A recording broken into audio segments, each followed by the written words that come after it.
दुनिया एक बार फिर एक ऐसे मूड पर आकर खड़ी हो गई जहां पर मध्य पूर्व की धरती से उठने वाली बारूद की गंध ने वैश्विक शांति को खतरे में डाल दिया। अमेरिका और ईरान के बीच परमाणु कार्यक्रम को लेकर छिड़ी ये जंग अब केवल मेजों पर होने वाली बातचीत तक सीमित नहीं है, बल्कि ये सीधे तौर पर सैन्य टकराव की दिशा में बढ़ रही है। ईरान ने पूरी दुनिया के सामने ये तो स्पष्ट कर दिया कि वो अमेरिका के भारी दबाव के आगे झुकेगा नहीं। तेहरान के तेवर इस बार इतने कड़े हैं कि उसने साफ कर दिया, साफ कहा है कि यूरेनियम संवर्धन उसका कानूनी और तकनीकी अधिकार है और वो इसे किसी भी कीमत पर बंद नहीं करेगा। ईरान के विदेश मंत्री अब्बास आरागची का यह बयान कि समझौता हो या ना हो, संवर्धन जारी रहेगा, सीधे तौर पर वॉशिंगटन की उन कोशिशों पर पानी फेरने वाला है। पानी फेरने की वो एक बड़ी, आप कह सकते हैं, छाप है जो कि ईरान को परमाणु मुक्त देखना चाहते हैं। नमस्कार, मेरा नाम है मुकुंद और आप देखना शुरू कर चुके हैं वन इंडिया का स्पेशल न्यूज बुलेटिन देश दिन भर। ईरान का मानना है कि अमेरिका की जीरो इनरिचमेंट यानी कि शून्य संवर्धन की मांग न केवल अतार्किक है बल्कि ईरान की संप्रभुता पर हमला है। ईरान के नेतृत्व ने साफ कर दिया कि उन्हें अपनी चिकित्सा, विज्ञान और औद्योगिक जरूरतों के लिए उस तकनीक की सख्त जरूरत है।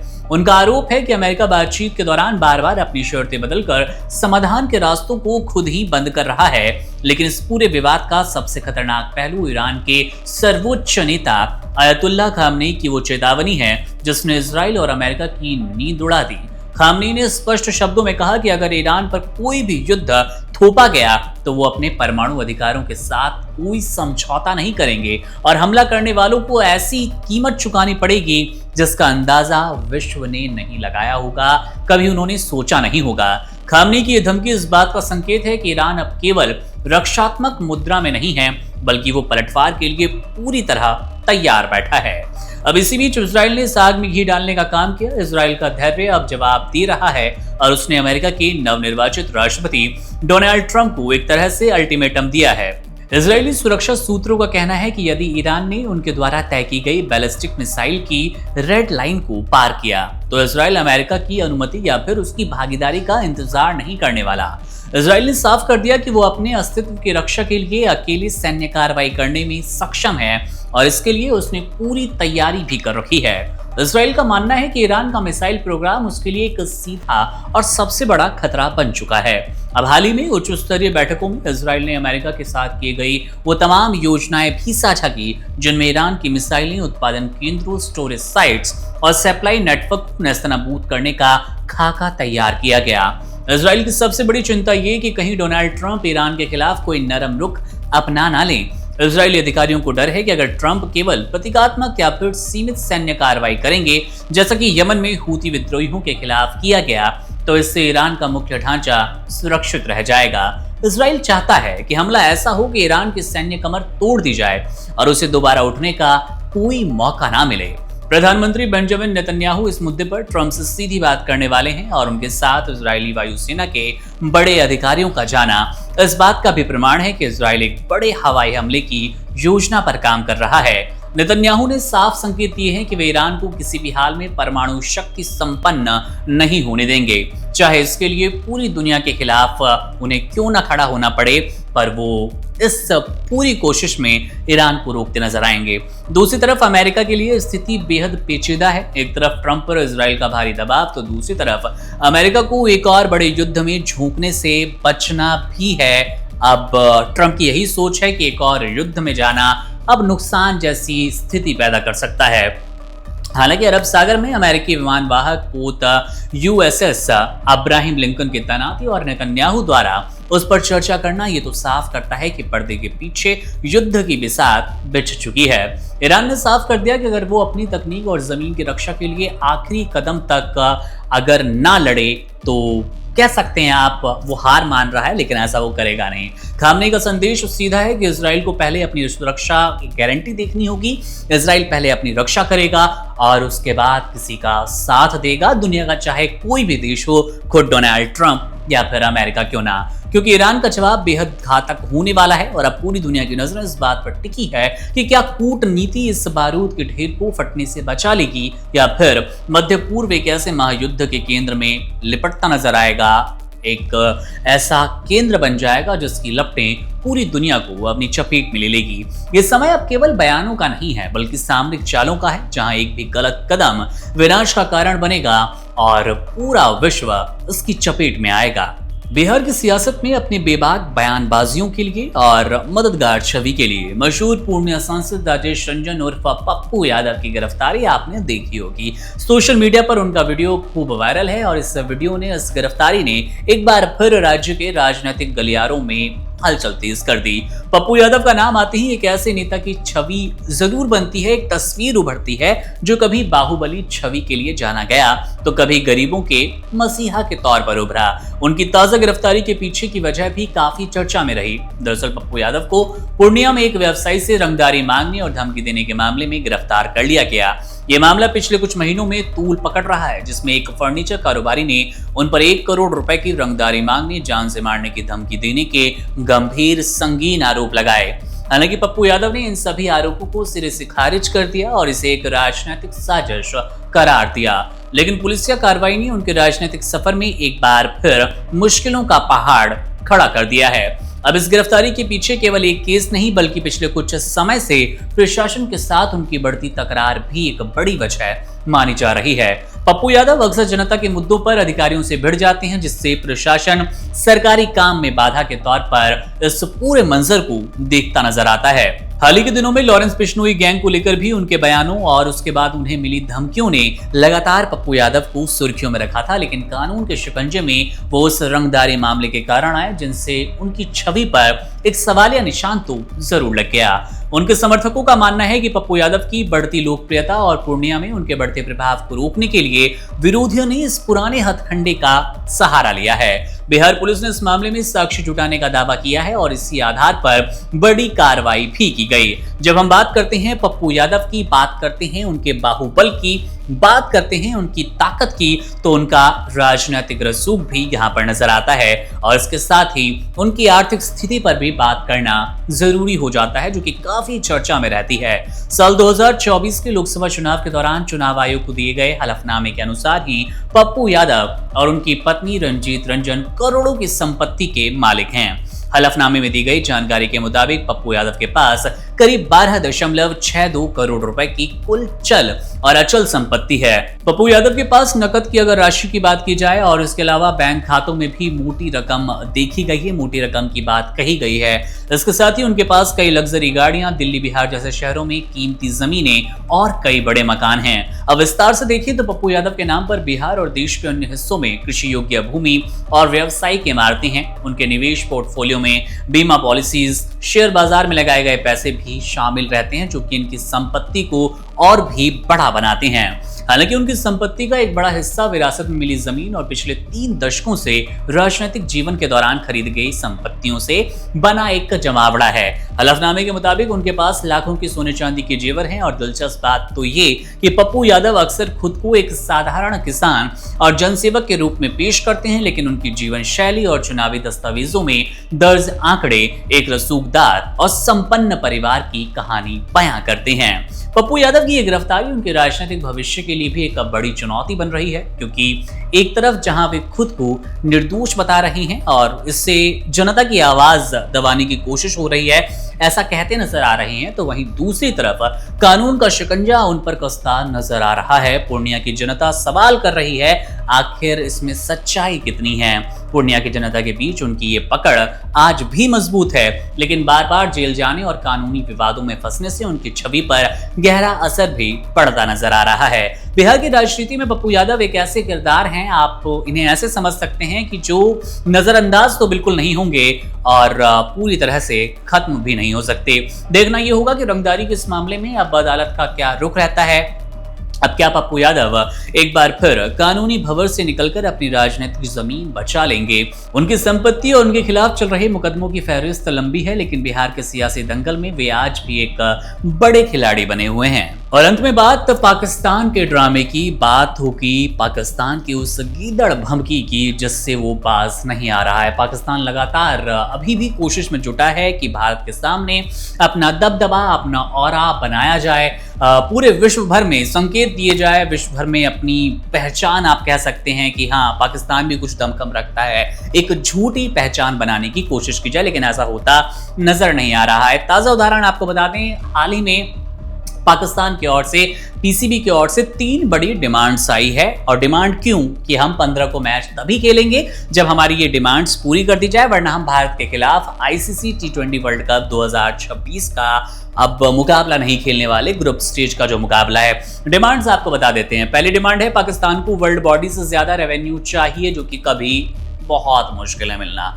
दूसरी डिमांड है, भारत के साथ बायलैटरल क्रिकेट फिर से शुरू हो, हालांकि इसमें आईसीसी बहुत ज्यादा कुछ नहीं कर सकता। तीसरी बड़ी डिमांड है, T20 वर्ल्ड कप 2026 में भारतीय खिलाड़ी पाकिस्तान के खिलाड़ियों से हाथ मिलाए। अब ये भी उस रूल की तरफ इशारा करता है जहां पर आम सहमति से हाथ मिलाया जाता है, किसी जबरन नियम के तहत नहीं, किसी रूल के तहत नहीं। बहरहाल इससे ठीक पहले हमने बात की थी अपने पाकिस्तान के सहयोगी हसीब अबन से, जिन्होंने बताया था कि पाकिस्तान इस तरह की हरकतें करेगा, कुछ शर्तें लाएगा, कुछ नियम लाएगा और वो मुकाबला भी खेलेगा, क्योंकि उसे डर है उन 3 बड़े एक्शन का जो आईसीसी पाकिस्तान के खिलाफ, पाकिस्तान क्रिकेट बोर्ड के खिलाफ ले सकता है। वो कौन से थे 3 बड़े एक्शन, इन पर बात की है हमारे सहयोगियों ने, और सुनिए क्या कुछ बता रहे हैं हसीब अबन। पहले हसीब जी कि आखिर ये जो 1 फरवरी की घटना है, वो पोस्ट आता है पाकिस्तान की ओर से जहां वो कह रहा है, पीसीबी का कहना है कि हम भारत के साथ नहीं खेलेंगे।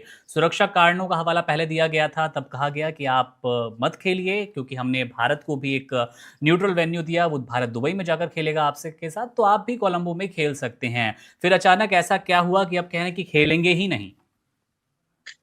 देखिए, टू बी वेरी ऑनेस्ट, सबसे पहली चीज तो बहुत शुक्रिया, आप लोगों का धन्यवाद, आपने मुझे यहाँ पर बुलाया।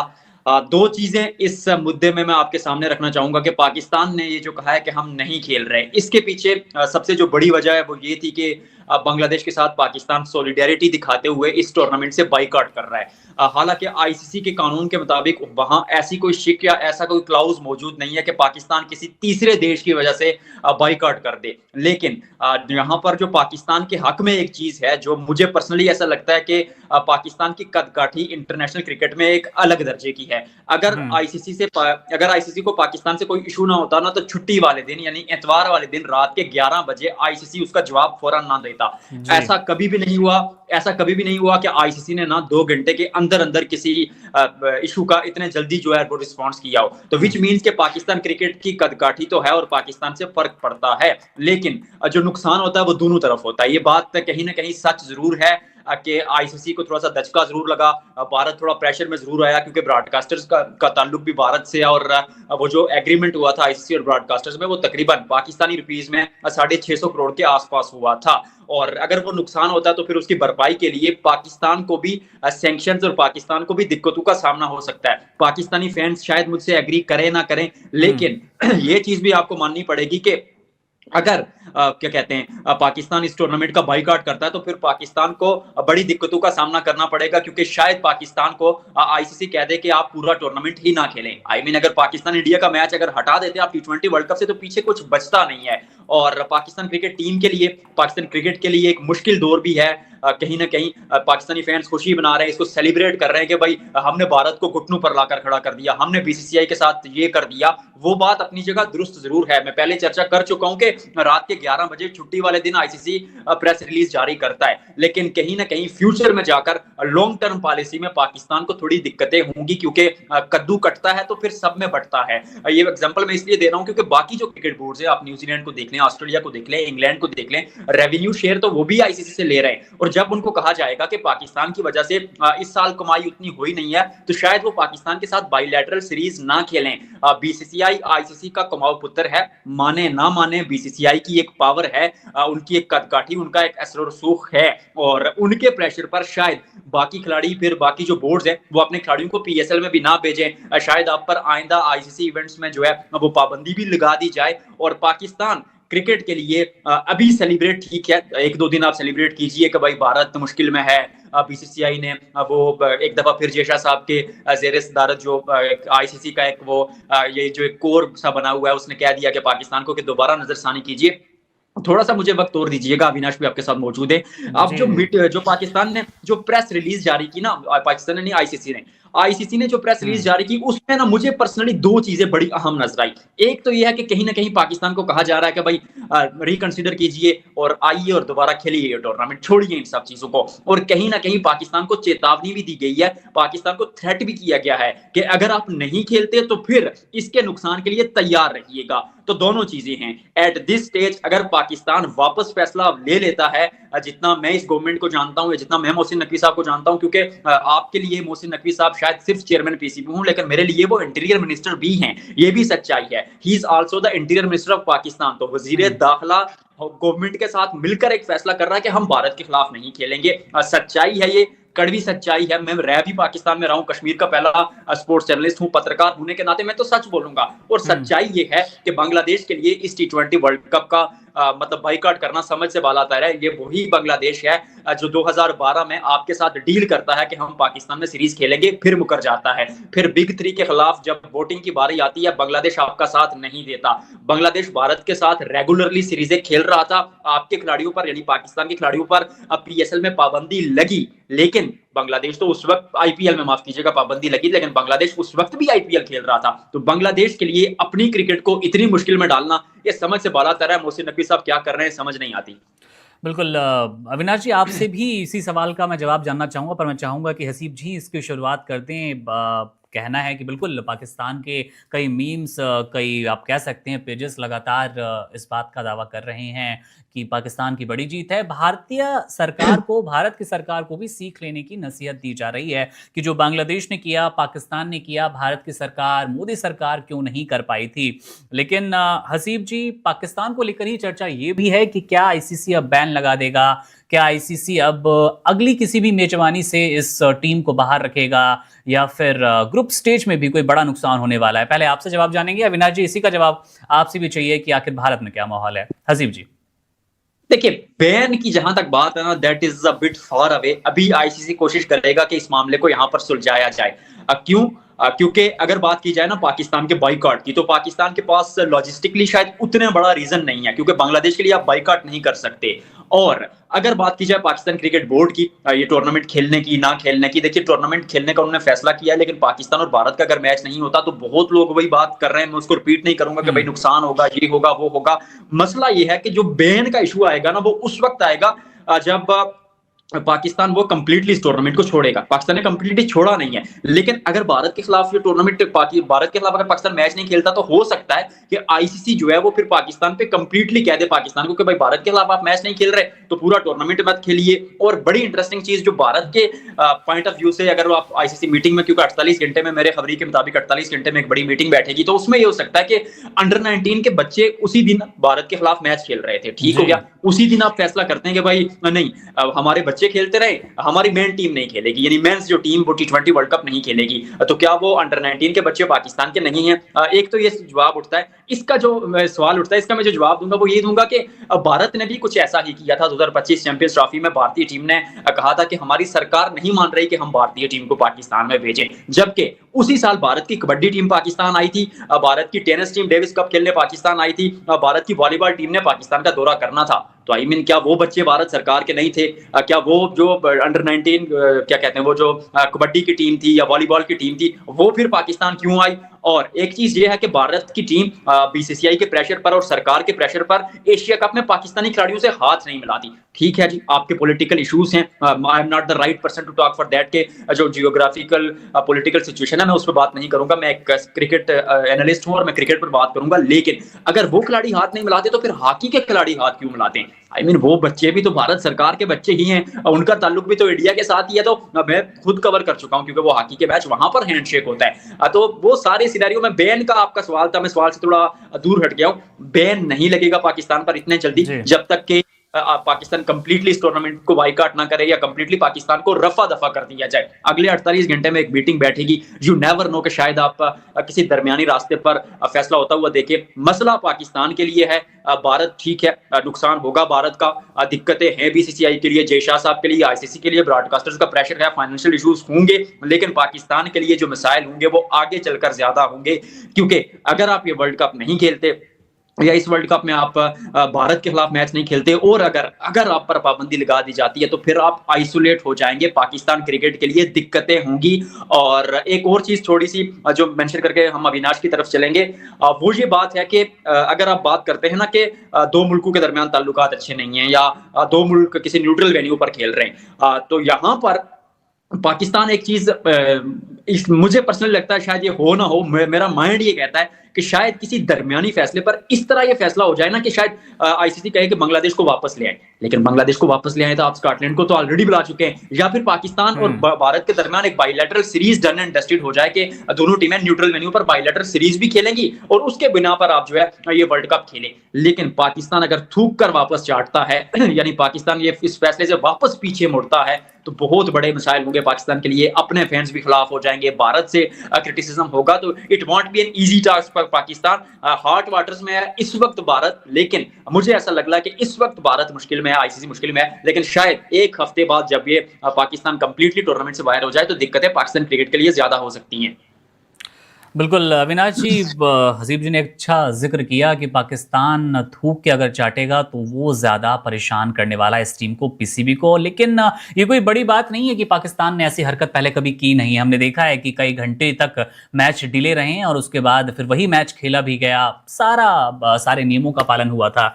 तो आप कैसे देखते हैं इस मुकाबले को? हसीब जी का कहना है कि बैन इतनी जल्दी नहीं लगेगा, पर जिस तरह से सिनेरियो नजर आ रहे हैं, आईसीसी का साफ कहना है कि आप अपने फैसले पर विचार कीजिए। दोनों पक्ष जरूर हसीब जी ने बताने की कोशिश की कि उसके दोनों मायने हो सकते हैं कि आईसीसी चाहता है कि मुकाबला जैसा होना था वैसे ही हो, क्योंकि उसके पीछे बहुत सारी टीम्स के, पूरे विश्व के हित जुड़े हैं, ब्रॉडकास्टर के उसमें हित हैं, रेवेन्यू का एक बड़ा मामला फंसा हुआ है। लेकिन उसके साथ ये चेतावनी की तरह भी देखा जा रहा है कि आप सोच लो वरना हम सोच लेंगे। आईसीसी का यह भी मानना है कि अगर हम आपकी रिस्पेक्ट कर रहे हैं, आपने बोला कि हमें सुरक्षा कारणों से भारत के साथ भारत में नहीं खेलना, तो आपको न्यूट्रल वेन्यू दिया गया, क्योंकि भारत को भी दिया गया था। तो अब एक के बाद एक इस तरह से जब वाक्य होते हैं कि खेलना ही नहीं है, तब क्या आईसीसी कोई बड़ा एक्शन ले सकती है? फिर मेजबानी वाला सवाल भी है, वो हम हसीब जी से लेना चाहेंगे। जी बिल्कुल, बैन पर क्या हसीब जी बिल्कुल। तो मुझको सबसे बड़ी बात जो है वो ध्यान ये भी रखना होगा कि मेजबानी अगले साल विमेंस वर्ल्ड कप पाकिस्तान घर पर कर रहा है, तो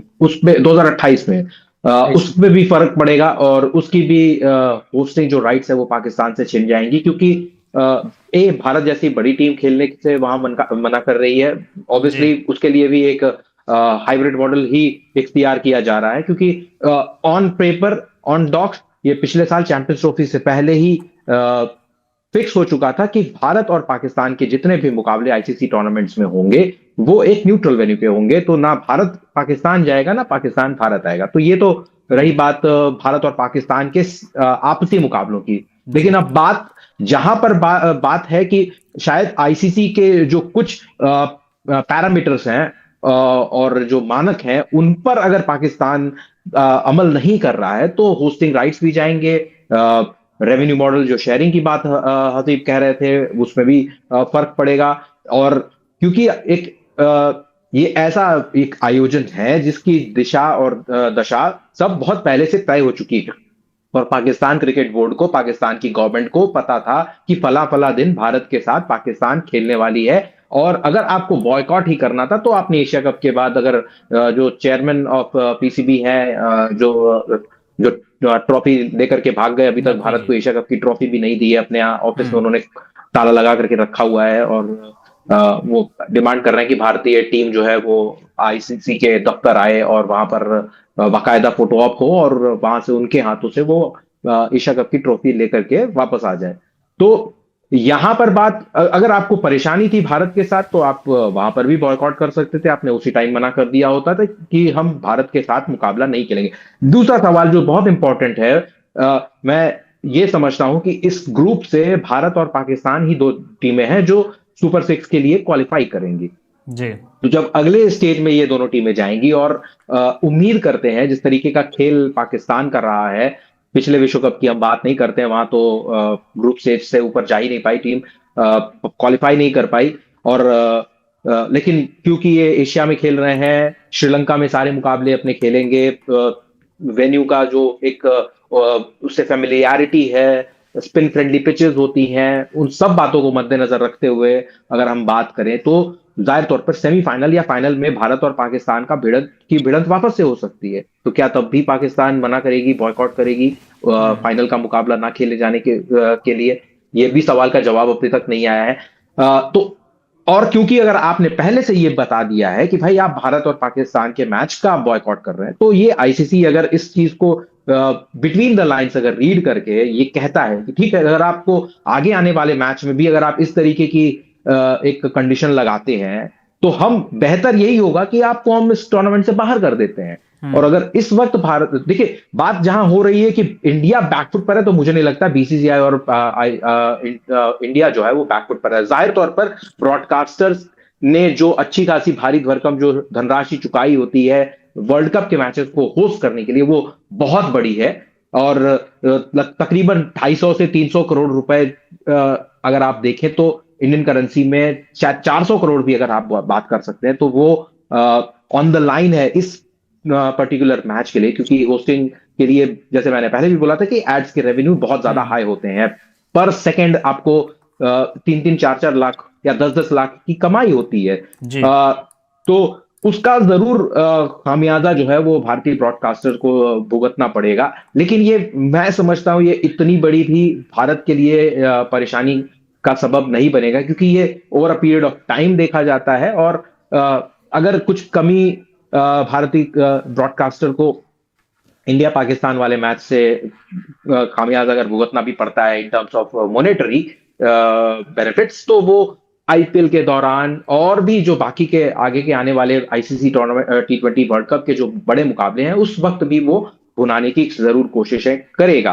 तो हार्ड बॉल जो पाकिस्तान खेल रहा है उसका मुझे जहां तक मेरा जो अनुमान है उसका ज्यादा नुकसान जो है वो पीसीबी और पाकिस्तान क्रिकेट को ही है, क्योंकि हसीब भी कह रहे थे कि फाइनेंशियली भी अभी इतनी ज्यादा फिट नहीं है टीम।